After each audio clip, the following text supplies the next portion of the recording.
Good morning guys, bonjour les gars, donc voilà tey ñu ngi dellu si waat ak yéen ak beneen vidéo best of en anglais. Comment on dit en anglais? À partir d'aujourd'hui, ne me parlez plus jamais. À partir d'aujourd'hui, ne me parlez plus jamais.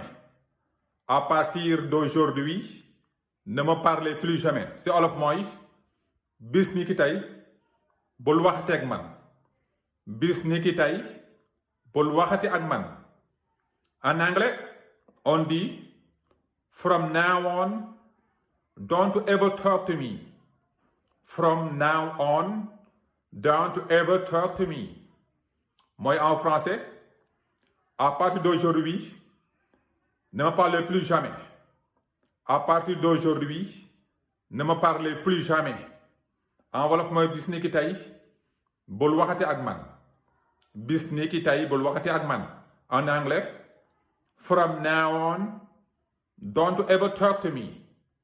From now on, don't ever talk to me.